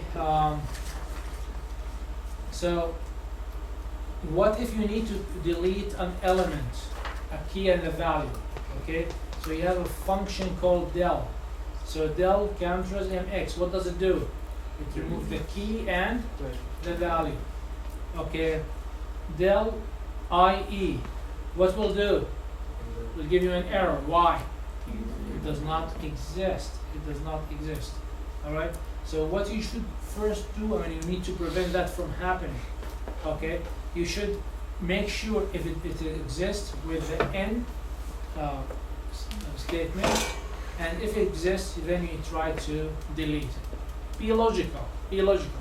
You know, if you try to remove an element from dictionary that does not exist, it will give you an error.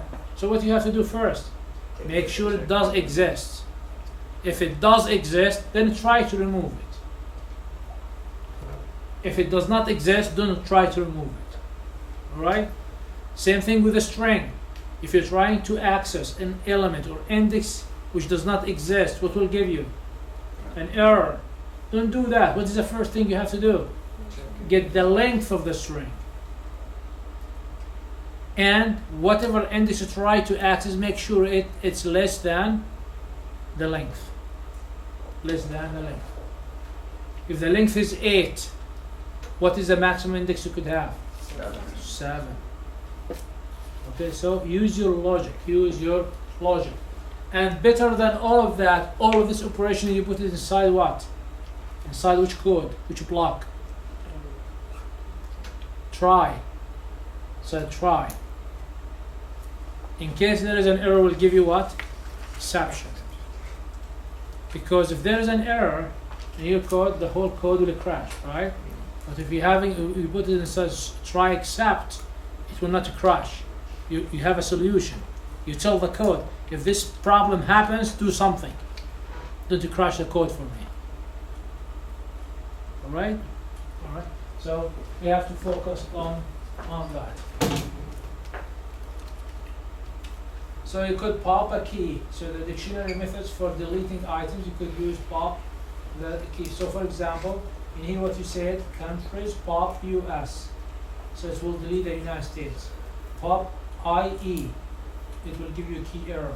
The best thing is to use the pop with unknown. Now it will tell you unknown, and so on and so forth.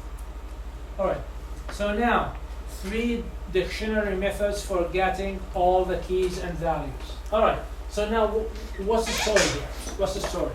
The story that we have a key and a value. A key and a value, right? Example, we have the states, we have the abbreviation, and we have the name of the state, right? Alright. What is the simplest way to get to access an element in the dictionary? By the key. By the key. Right? What is the second? By the key and the value. What's the third? By the value. So let's say I'm trying, okay, for example, VT equals Vermont. I don't know VT. I don't know what I know Vermont.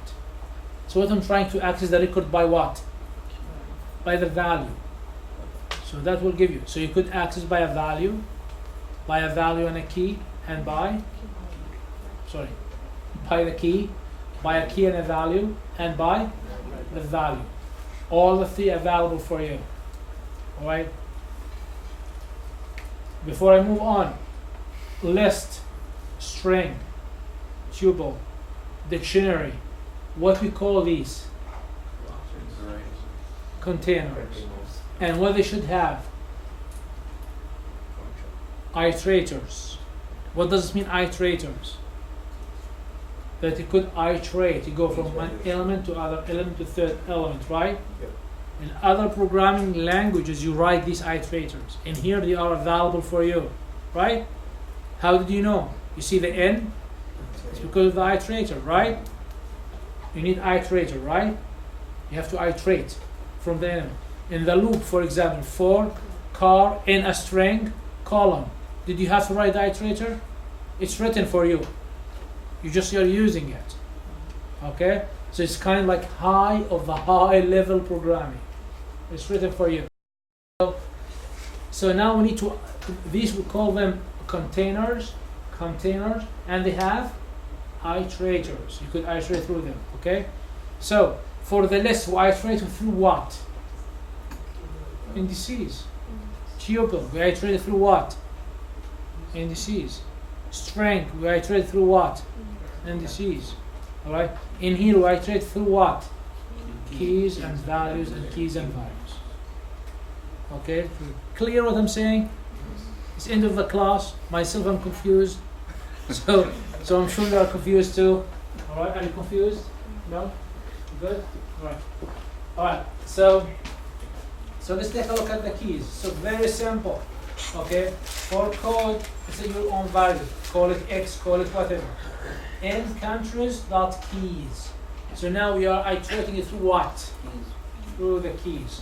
So what value gonna call every time you loop to the code? The key value. Every time you loop, the key value will be saved where? In the code variable.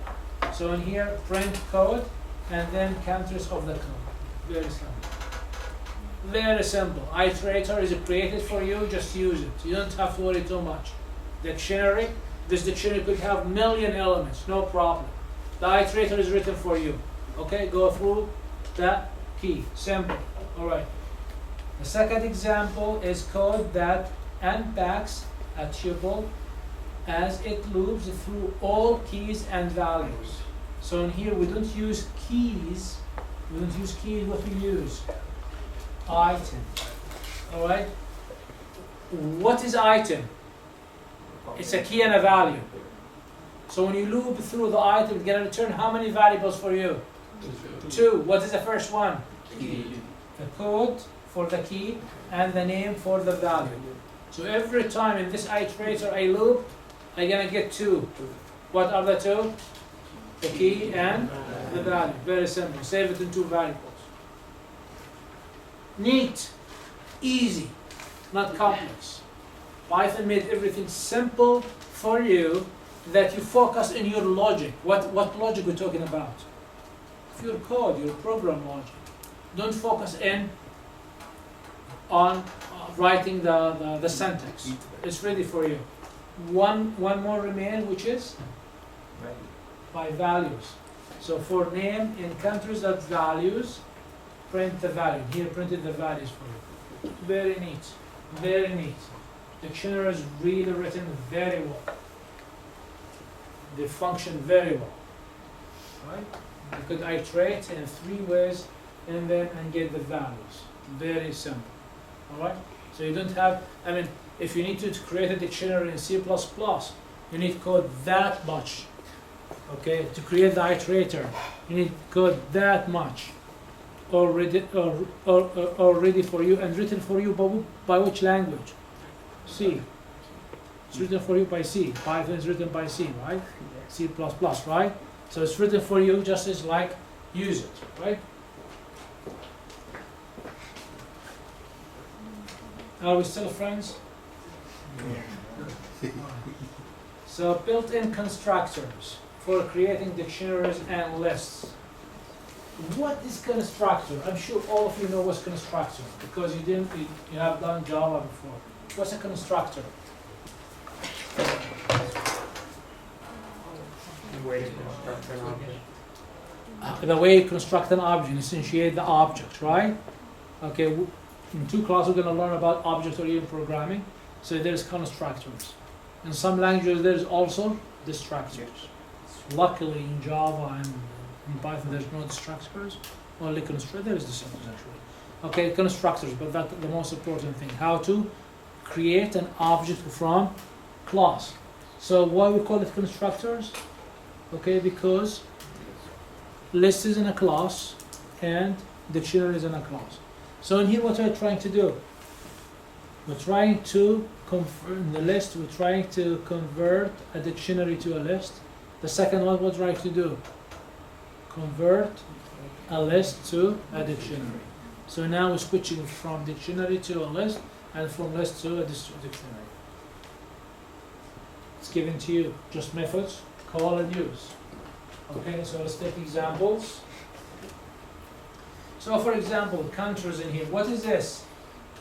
Dictionary. Dictionary.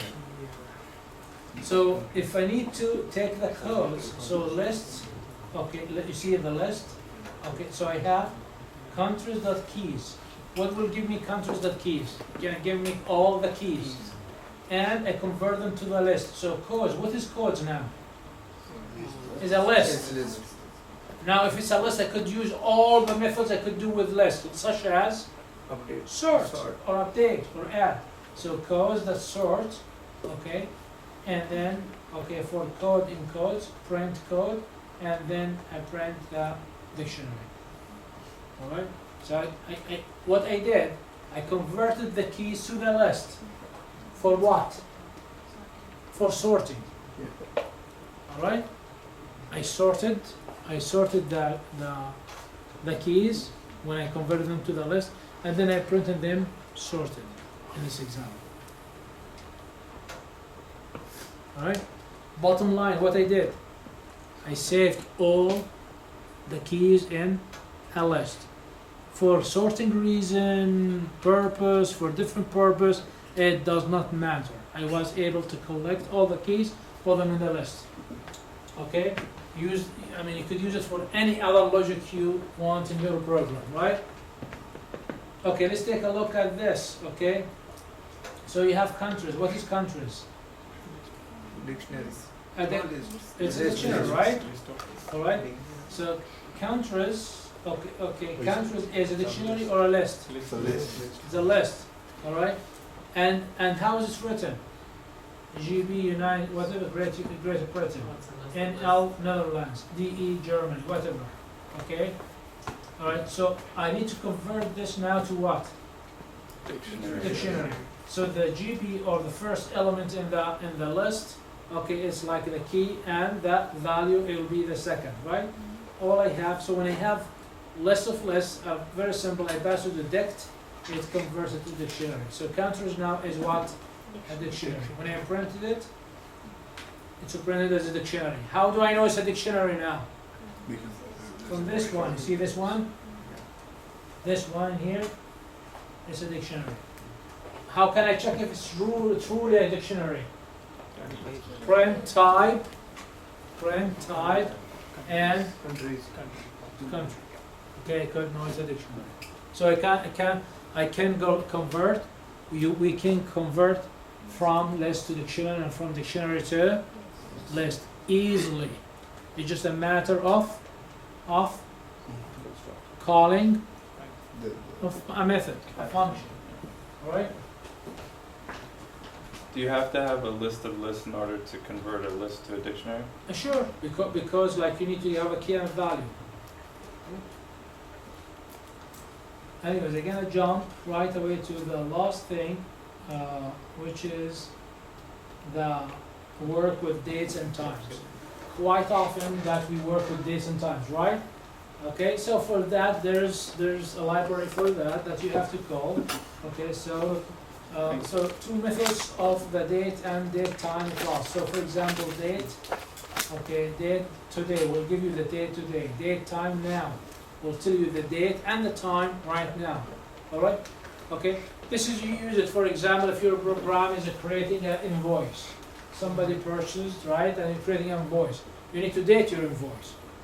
Okay, so you call the date, right? Or you call the time when the purchase has happened, right? Okay. Or somebody born, and this is like a program in the hospital, and so all the data. So the constructors for creating date and time, date, you could put the year, month, day, time, which is hour, minute, second, microsecond, or date time. So 3 different objects. Date, that includes only what? The date. Time includes what? Only time. And there is a different object called date time, includes what? Both. Alright? So 3 different types of objects. And you have to call different libraries for it. Okay? So you could say from date time, import date, import time, import date time. Or you could do it in one line. From date time, import date, time, and date time. Just remember that date is a different object than time, and both are different objects than date time. Okay? Different objects, okay? So for example, if I say, okay, if date dot today, all right, this will create what object? Time object or date object? Date object, and it will be saved in a variable. So invoice underscore date, or that, yeah, date. What is this? An object of date, which saves the current date. In here, for example, date time dot now. Okay, what is the object in here? Date time. It's not date, it's not time, it's date time. That means it will contain what? The day, the month, the year, the hour, the minute, the second, the millisecond, the microsecond, to include all of these. Okay? So for example, date, I'm down here, I'm saying date equals date 1988, 10:31. So this is like a date. In here, time, it will include hours and minutes, and so on and so forth. Date time will include all of these. Alright? So date and string, okay, so here, the string to print time, how to print time with a string, a string method of the date time. So for example, date time, string to print time. So how to print it? Okay, you have the date time string and the format. You choose the format. Okay, these are the codes. D for day, M for the month, number, Y for 2-digit year. Give example of this thing. So in here, for example, you have date time and string to print time. Okay, 10/31/1988. So you have to give it the format. So you're telling it the first number is what? A month. The second number is the day. The third number is the year. You have different formats just taken. So when you look at the last one in here, it includes like the minute, the day, the year, the hour, the minutes, the month. Okay.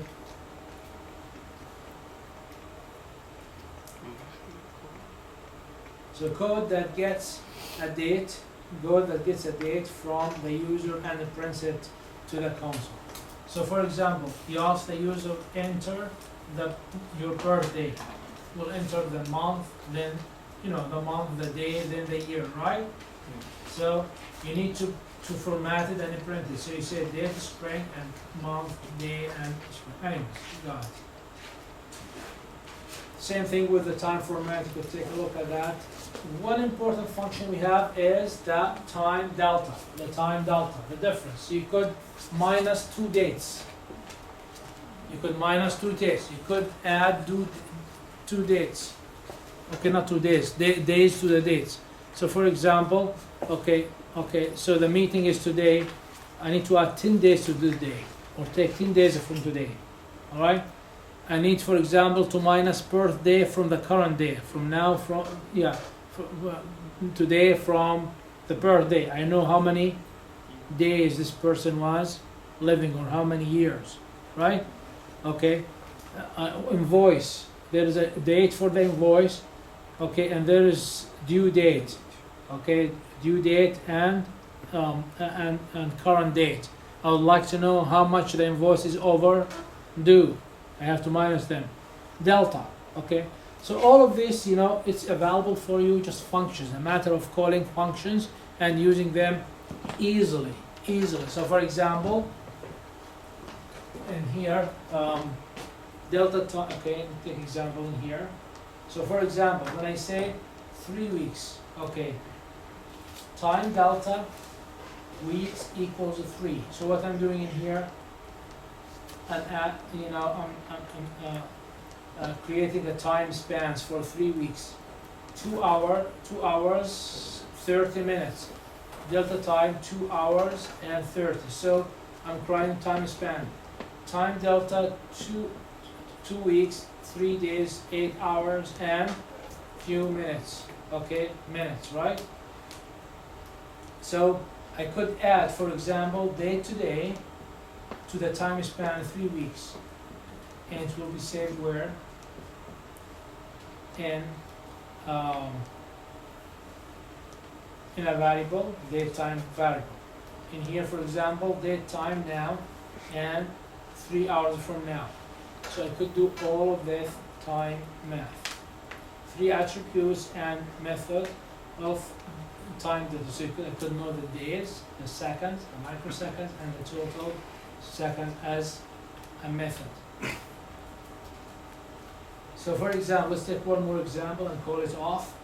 Halloween, date time 2017, October 31st. Okay, so if I would like to know how many days to Halloween, I know Halloween will happen at that time. So how can I do it? Halloween, which is the time of the Halloween, minus date now will give me how much the time span until the Halloween. Right? I know when the date of Halloween. I could read what is the date today, then I minus them together, what I'll get. How many days to Halloween. So I could go do all sort of math, date, time math. Date, comma, time, comma, date, time math. Okay?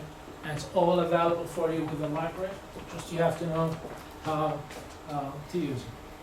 Anyways, so that's what I wanted. I don't think I want to cover anything today else. Yeah. So today was like,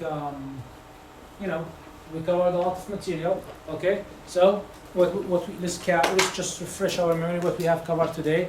So we started with lists. Okay. Immutable and immutable.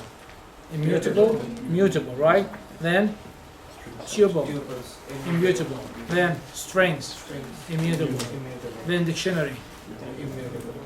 Okay, and then date and time, right? And then there is a library called decimal. So 6 things we covered today. Last week what we covered? Functions. So functions are very easy in Python how to create, right? Then we covered what? Loops. Okay, for loop and while loop. Very easy. And we covered the if, else, elif, right? Statement. So all the basic components you have right now in your hand. Okay, nothing prevents you from writing simple codes. Next week we're gonna talk about exceptions, I think, and something else I forgot. Okay, and week after we're gonna talk about objects. So far we were talking. Object-oriented programming. We always talk about objects, right? Okay, so we're gonna talk about object-oriented programming. All right. Thus far we were using objects. Okay, classes that are created for us. What is a list? An object. What is string? Is an object. Okay, so classes are created for us and we are using. All right. When we go to the object-oriented programming, we'll be able to create our own classes. Okay. So if I need to have a class, for example, a box, I could create a box object, a classroom object. Okay, anything object, student object, patient object, okay, and create. And then we'll be able to use constructors to construct the object, to initiate the object, and destructors, and operator overloading. Okay, so for example, the plus sign, this is overloading, right? What you do? If you have a string plus string, what you do? The plus means what? Concatenate. Does it work like this? It just happened, or somebody wrote the code for you? Somebody wrote the code. When you create like a class of boxes, okay, if you say box A plus box B, what you are doing with the plus sign now? Overloading. What does it mean? Plus box plus box. I don't know. That's your logic. That's our logic. We're gonna write it. So it could mean add the volume of the box A to the volume of box B. Okay. It could be add, for example, the area surface of the main box face to the area. It could be anything.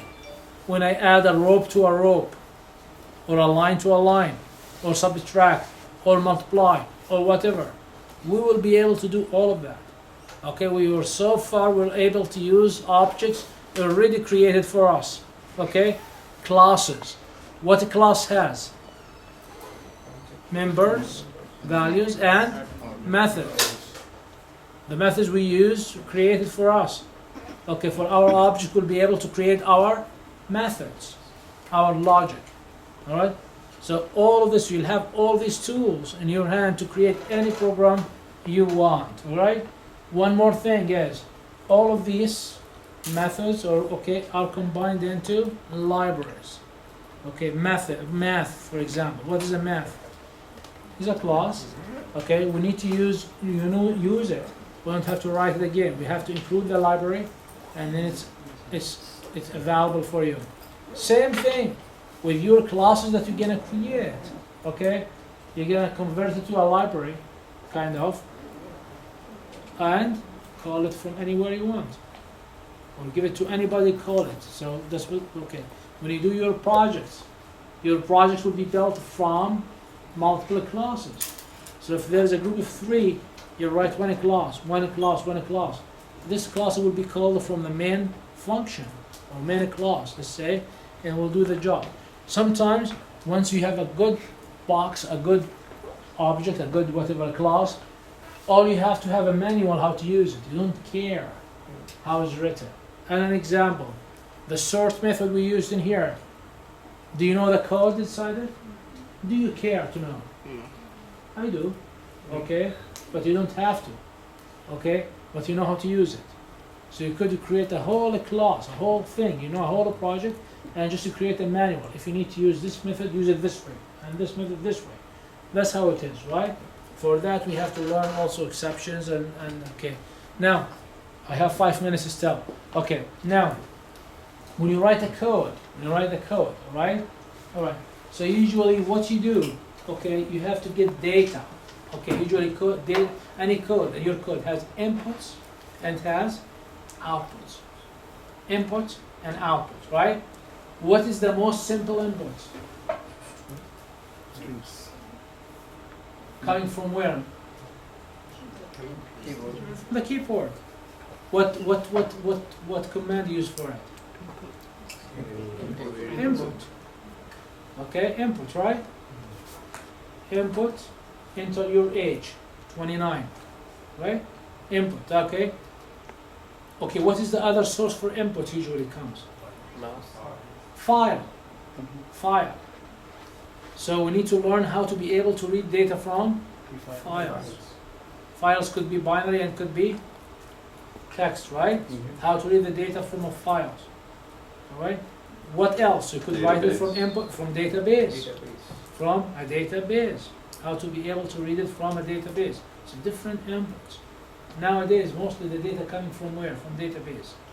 Okay, anyways. Okay, the output. Now the output. Okay, the output goes to where? Console, GUI, and web browser. Mobile app. Okay. Okay, mobile app. Okay. So you should be able to do all of that, right? The output. Okay. And the output not necessarily displayed. It could be saved where? File. Okay, that's a problem. Or database. Alright? And what kind of database we have?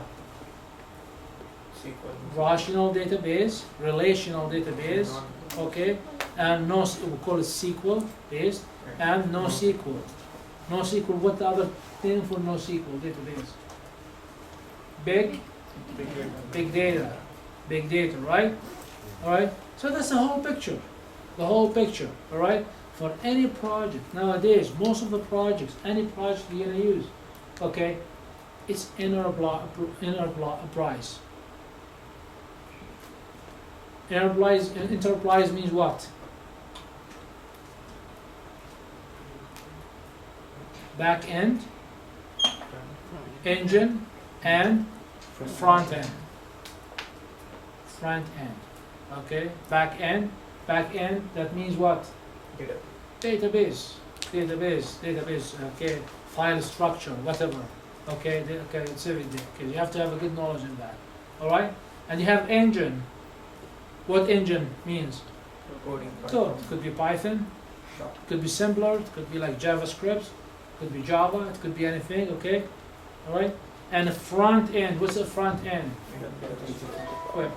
Now in the future, in your opinion, your humble opinion, okay, what will be most of the enterprise applications? Is it application based or web based? Web based or mobile based. If it's application, it will be mobile based, right? Mobile based, right? That will be the future. So for example, I mean, like you have your laptops in here, how many applications you have? Many applications, right? In the future, do you think that your computer will have applications? Go to the cloud. Everything through the cloud. Okay? Do you need now to use Microsoft Office?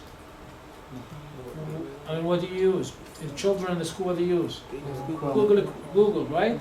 Google Docs, Google whatever, right?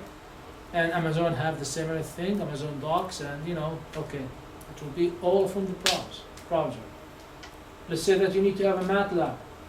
In the future, do you think that you need to download and install MATLAB in your machine? It will be just interfaces. Okay, interface and the web, and we'll be able to do the same thing. Just we need to wait for more bandwidth, more advancement in the development and all of that.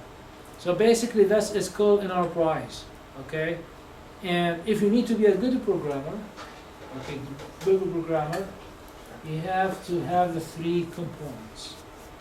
You have to have three components. In this course, how much we can do? All of them, right?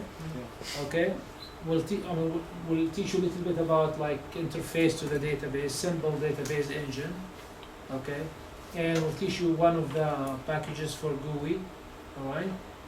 I will not have time to teach you like Django. Django by itself, like we need a whole class. All right. It's complex. Okay. All right. And the course is talk about data science. So we need to use, NumPy, pandas, and other stuff and all of that. So every semester I try to change a little bit in the course. So I teach like last time I taught like internet programming and socket programming. I'm not going to teach it this time. The material is available for you. You could take a look at it. So I'll try to move to something new. Keep all the modules there, but I need to enjoy myself too. All right. If I keep teaching you the same thing, I don't enjoy it much. So we'll move a little bit toward data science as much as we can. We'll cover a lot of pandas in here. Did you get the book for Panda from the store? I ordered 2 books. Is it available? No? I got it. What? For pandas. You got it? Okay, it's there. You have to get it. Make sure to get the pandas book. Okay? And we'll move on. Any questions? Yes. Our group wants to know about the project. Yeah. We want to get started. Well, unfortunately, your professor does not know the project yet. So you need to wait for him until he figures it out. And I don't think I will think about it before the midterm. Okay. Okay? Just I need to see where we stand. So last time, it was like kind of like a mix of database and GUI and all of that. Okay. But I want to go out of that. I need to get a project in data science, like that use like pandas.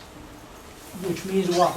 We're gonna have a data set, big data set, and work with it, create something. So that means what? I have to look for data sets. I need to sit with myself, right? And so let's wait until.